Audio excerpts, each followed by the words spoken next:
Okay okay brother, okay brother.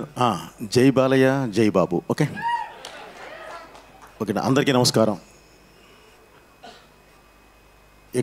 అంటే time చాలా ఎక్కువైపోయిందండి, 10 o'clock అయినా సరే ముందు మీ అందరికీ అభినందించాల్సిన విషయం ఏంటంటే 10 అయినా సరే ఎవరు ఇక్కడి నుంచి కదలట్లేదు. వెళ్ళిపోతారేమో చూడండమ్మా అంటున్నాను నేను దాని సొమ్ముతో, బట్ ఎవరు వెళ్ళట్లేదు, అలానే కూర్చొని ఉన్నారు. ముందుగా మిమ్మల్ని అభినందిస్తూ ముందుగా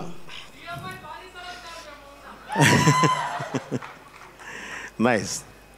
ముందుగా ఈ కార్యక్రమానికి వచ్చిన పెద్దలందరికీ, అలాగే ఈ కార్యక్రమానికి విచ్చేసి ఈ స్టేజ్ని ఆస్వాదించడానికి వచ్చిన అభిమానులందరికీ, తెలుగు ప్రేక్షకులందరికీ, అలాగే మీడియా వారికి, ఈ మాన్యాన్ని ఈ స్టేజ్ మీద జరుగుతున్న ఈ కార్యక్రమాన్ని ప్రజల్లోకి తీసుకువెళుతున్న సుమగారికి అందరికీ పేరు పేరు నా కృతజ్ఞతలు తెలియజేస్తున్నానండి. ముందుగా స్టేజ్ మీద ప్రతి ఒక్కళ్ళ గురించి అందరి గురించి అందరూ మాట్లాడారు, ఎందుకంటే అంత టైం లేదు. బట్ ఒక్కళ్ళ జయదేవ్ గారి గురించి మాత్రం నేను మాట్లాడతానండి. ఆయన ఇందాక చెప్తూ సార్ నాకు సినిమా అంటే ఏంటో తెలీదు అని చెప్పారు. నిజంగా నాకు ఎంతో ఇదేసిందండి, ఎందుకంటే ఆయనకి నిజంగా సినిమా అంటే ఏంటో తెలియదు, కానీ వేల కుటుంబాలకు అన్నం పెట్టడం మాత్రం తెలుసు తన బిజినెస్ సామ్రాజ్యం ద్వారా. సినిమా అంటే ఏంటో తెలియదు, కానీ తెలుగు రాష్ట్రం ఆంధ్ర రాష్ట్రం గురించి పార్లమెంట్లో కూడా నిలబెట్టిన మా కడిగేయడం తెలుసు. ఈరోజు మనం అనుభవిస్తున్న కొన్ని ఫ్రూట్స్, ఈరోజు చూస్తున్న కొంత ఆనందంలో ప్రధాన పాత్ర వన్స్ అపాన్ టైం వారిదే. సో సార్ నిజంగా ఈరోజు సొసైటీకి కావాల్సింది మీకు తెలిసిందే కావాలి. ఓకే సార్, అది వినగానే నాకు చాలా ఇదేసింది. ఓకే, ఇది తెలియపోయినా మీ అవన్నీ మీకు తెలుసు. నిజంగా మిమ్మల్ని అభినందించేంత ఇది కాదు కానీ సార్ మీకు కృతజ్ఞతలు తెలియజేస్తున్నాను. అలాగే ఇక ఈ సినిమా హీరో గల్లా అశోక్ గారు, ఇప్పుడే సుధీర్ బాబు, అందరూ ప్రతి ఒక్కళ్ళు చెప్పారండి ఏంటి ఏంటి ఏంటి అనేది. ఒక 5 సంవత్సరాల పాటు తన కాన్సన్ట్రేషన్ పెడితే 2 తెలుగు రాష్ట్రాలు కాదు ఇండియా మొత్తం మాట్లాడుకునే అంత ఇండస్ట్రియలిస్ట్ అవ్వగలిగే స్థాయిలో ఉన్న ఒక అశోక్ అనే ఎంత కష్టపడ్డా మెప్పించడం చాలా కష్టం. అలాంటి ఫీల్డ్ ఎన్నుకొని ఈరోజు మీ ముందుకు వచ్చి నన్ను ఆశీర్వదించమని అడుగుతున్నాడు. నిజంగా ప్రతి ఒక్కళ్ళు మనస్ఫూర్తిగా తను అభినందించాలి, ఎందుకంటే ఇది ఎంత కష్టపడ్డా మెప్పించడం చాలా కష్టమైన ఫీల్డ్ అండి. అండ్ అతను ఎన్నుకున్న క్యారెక్టర్ అది హీరో క్యారెక్టర్. కాకపోతే ఒకటే ఏంటంటే బ్రదర్ అశోక్, ఈ ఇండస్ట్రీ పుష్పక విమానం లాంటిది. ఇందులో ఎంతమంది అయినా హీరోలు రానివ్వండి, ఇంకొకరికి ప్లేస్ ఉంటూనే ఉంటుంది, ఎంతమంది అయినా రాని, కానీ కావాల్సిందల్లా నిజాయితీ. నిజాయితీగా కష్టపడితే ఈ పరిశ్రమ అసలు ఎవరికీ అన్యాయం చేయదు. 100కి 100% వాళ్ళని అలా నిలబెడుతుంది. పావు గంట లేట్ అవ్వచ్చు, గ్యారంటీ నువ్వు నిలబడతావు. ఎందుకంటే నువ్వు ఈ సినిమాని ఎన్నుకొని నీ ఫీల్డ్ అంతా వదులుకొని దీన్నే నమ్మి ఒక కసితో వచ్చి పనిచేస్తున్నావు కాబట్టి, ఇష్టంతో వచ్చి పనిచేస్తున్నావు కాబట్టి, ఆ కష్టం పడుతున్నావు కాబట్టి తప్పకుండా నేను ఈ సినిమా పరిశ్రమ నిలబెడుతుంది. అలాగే మళ్ళీ అర్జున్ జంధ్యాల డైరెక్టర్, తన దీనికి వచ్చేసరికి ఒకటే చెప్పాలంటే ఏంటంటే వీళ్ళిద్దరికీ చాలా సింక్ చాలా బాగుంది. అంటే మొదటి సినిమా ప్రతి ఒక్కళ్ళకి ఇంట్రడక్షన్ లాంటిది, రెండవ సినిమా బాధ్యత లాంటిది. ఫస్ట్ సినిమా నువ్వేంటో చెప్తుంది, నువ్వెవరో చెప్తుంది. రెండవ సినిమా నువ్వేంటో చెప్తుంది. మీ ఇద్దరికీ ఇది అగ్నిపరీక్ష. సో ఈ అగ్నిపరీక్షను తప్పకుండా మీరు ఎదుర్కొని ఈరోజు గ్యారంటీ నిలబడతారని చెప్పి 22వ తారీఖు అది నిరూపించుకుంటారని చెప్పి మనస్ఫూర్తిగా కోరుకుంటూ ఈ సినిమా పెద్ద హిట్ అవ్వాలని చెప్పి కోరుకుంటున్నాను. ఇకపోతే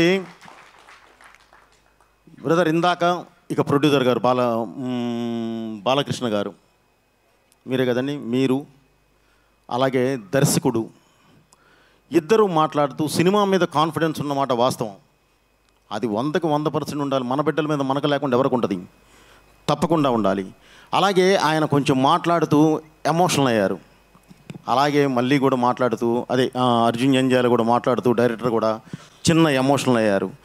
ఇది యాక్చువల్లీ ఎమోషనల్ కాదండి, మేము ఒక మంచి సినిమా తీసాము, మీ ముందుకు వస్తున్నాము, ప్లీజ్ ఆదరించండి అని చెప్పే ఉద్దేశం కాస్త బలంగా చెప్పడానికి ప్రయత్నించారు. ఆ బలం మొదటి నిర్మాత అవడం వల్ల అతనికి ఒక ఫ్లైఓవర్ లాగా ఒక లౌక్యం, అది మనం ఇలా వెళ్ళాలి, ఇలా వెళ్ళి ఇది చేయాలి అనేది కాకుండా నేను ఏం చేశాను, ఏం చూశాను, ఏం తీశాను అనేది కాస్త కట్టే కొట్టే పెట్టే గట్టిగా చెప్పడానికి జరిగింది తప్ప అతను వేరే ఉద్దేశం అతనికి ఏం లేదండి. ఒక మంచి సినిమా తీశారు. ఇప్పుడు మీరే ఒక 5 మినిట్స్ సినిమాని చూపిస్తే అందరూ క్లాప్స్ కొట్టారు. కొట్టాలి, ఎందుకంటే దాని అవుట్పుట్ అలా ఉంది. ఒక మ్యూజిక్ చూడండి, విజువల్స్ చూడండి, లేదంటే అక్కడ ఆర్టిస్టులు పెర్ఫార్మెన్స్ చూడండి, మా ఫైట్ మాస్టర్ రామకృష్ణ వర్క్ చూడనివ్వండి, ఏది చూసినా సరే అసలు లేదు ఈ సినిమా చూడాలి అనేంత ఉంది. నిజంగా నేను కూడా ఎక్స్పెక్ట్ చేశాను అశోక్ ఇంట్రడక్షన్ చూద్దామని, హీరో ఇంట్రడక్షన్ చూద్దామని. బట్ వాళ్ళ లిమిట్స్ వాళ్ళకు ఉంటాయి, దాన్ని బట్టే వాళ్ళు నడిచారు. కాబట్టి దాన్ని అసలు ఏ కోసానా ఇది చేయడానికి లేదు. ఎందుకంటే మేమైతే ఫ్రేమ్ కూడా బయటకు వదలం. అన్నీ చూసిన తర్వాత జాగ్రత్తగా చూసి వన్ బై వన్ వదులుతాం. బట్ ఆ కాన్ఫిడెంట్తో వాళ్ళు ఈరోజు అది చూపించడం అనేది నిజంగా అభినందించదగ్గ విషయం. వాళ్ళంత కాన్ఫిడెంట్గా ఉన్నందుకే కాదు, మనం సినిమా ఈరోజు స్క్రీన్ మీద చూస్తూ ఉంటే తప్పకుండా రేపు థియేటర్కి వెళ్ళి కూర్చొని చూడాలన్నంత మంచి ఫీల్ వచ్చింది. రేపు థియేటర్లో చూసిన తర్వాత కూడా ఇదే ఫీల్ ఉండాలి, ఆ సినిమా మంచి హిట్ అవ్వాలి, వీళ్ళు అద్భుతంగా ఇలాంటి హీరోలు దర్శకులు బ్రహ్మాండంగా నిలబడాలని చెప్పి మనస్ఫూర్తిగా కోరుకుంటూ, అలాగే ఇందాక మన వర్మ గారు మాట్లాడుతూ నా దగ్గర కథలు ఉన్నాయండి, సరే సుమగారికి ఒకటి ఇచ్చానన్నారు, అది వేరే విషయం. అలాగే బోయపాటి గారు మీకు కూడా కావాలంటే ఇస్తాను, లేదంటే ఇంకెవరికైనా ఇస్తాను, నాకు కథలు రాసుకోవడం. నిజంగా ఒకటి ఏంటంటే ఆయన ఫస్ట్ అన్నాడు అందరిని నేను డిస్కరేజ్ చేస్తూ ఉన్నాను, బట్ అందరూ వాళ్ళు ఇప్పుడు చూసిన తర్వాత బాగుందని అన్నారు. తర్వాత ఇప్పుడు కథ ఎవరికైనా సరే నేను అంటే ఎవరికైనా ఒకటి తను చేసింది వేరే వాళ్ళకి ఇవ్వాలి అంటే యాక్చువల్లీ మనసు ఉండాలండి. సో ఒక మంచి మనసుతో ఆలోచిస్తూ ఆ కథ వేరే వాళ్ళకి ఇస్తూ డబ్బులు ఎవరికైనా వస్తాయండి, అదేం ఇది కాదు, ఆలోచన రావద్దు. దాన్ని బయట నేను ఇస్తాను, ఎవరికైనా నేను హెల్ప్ చేయగలను అన్న ఒక మంచి ఉద్దేశం మీలో ఉంది. తప్పకుండా మీరు ఎప్పుడు బాగుంటారు. అలాగే 22వ తారీఖు ఈ సినిమా రిలీజ్ అవుతుంది.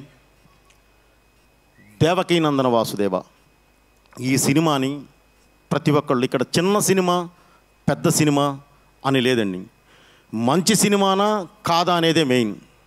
ఈరోజు మనం చూసినప్పుడు 100% ఇది మంచి సినిమా అని మనందరికీ అనిపించింది. తప్పకుండా రేపు థియేటర్లో కూడా అదే రిజల్ట్ వస్తుందని చెప్పి, అదే రిజల్ట్ రావాలని చెప్పి దేవుని కోరుకుంటూ, అలాగే ఈ సినిమాకి దేవుడితో పాటు వారి నాన్నగారు జంధ్యాల భాస్కర్ శాస్త్రి గారి ఆశీర్వాదం కూడా ఎప్పుడు ఉండాలని చెప్పి మనస్ఫూర్తిగా కోరుకుంటూ, thank you me Boyapati Srinu. Thank you so much Boyapati Srinu గారు. అండ్ అలాగేమా ఒక్కటే ఇదన్నమా చెప్పు, ఏం లేదుమా, అందరిది మాట్లాడాము, హీరోది కూడా మాట్లాడాము. ఇక హీరోయిన్ మాట్లాడకపోతే బాగోదు. ఒక మాట, మీకు మాకు ఒక మంచి, నీ పేరుకి నాకు ఒక మంచి సంబంధం రిలేషన్ ఉందమ్మా. అదేంటంటే నేను చేస్తున్న సినిమా అఖండ తాండవం, అఖండ 2, అది శివుడి సినిమా. ఆయన ఉండేది వారణాసిలో, తన పేరు వారణాసి. సో ఆ పరంగా తనతో ఒక మంచి ఇది ఉందమ్మా. నేను ఇందాక మీ విజువల్స్ చూశాను, చాలా బాగా చేశారు. ఫస్ట్ సినిమాకి చిన్న అటు ఇటు కొన్ని ఉంటూ ఉంటాయి, అవి చూసుకొని మీరు గ్యారంటీ దాన్ని సరి చేసుకుంటారు. బట్ స్క్రీన్ మీద చాలా బాగున్నారమ్మా. Okay, all the best. ఈ సినిమా సక్సెస్ అయ్యి మీరు కూడా ముందుకు వెళ్ళాలని చెప్పి మనస్ఫూర్తిగా కోరుకుంటున్నాను. Thank you. అఖండానే తాండవం, ఇక అఖండ తాండవం ఎలా ఉండబోతుందో మేము చూడనున్నాము.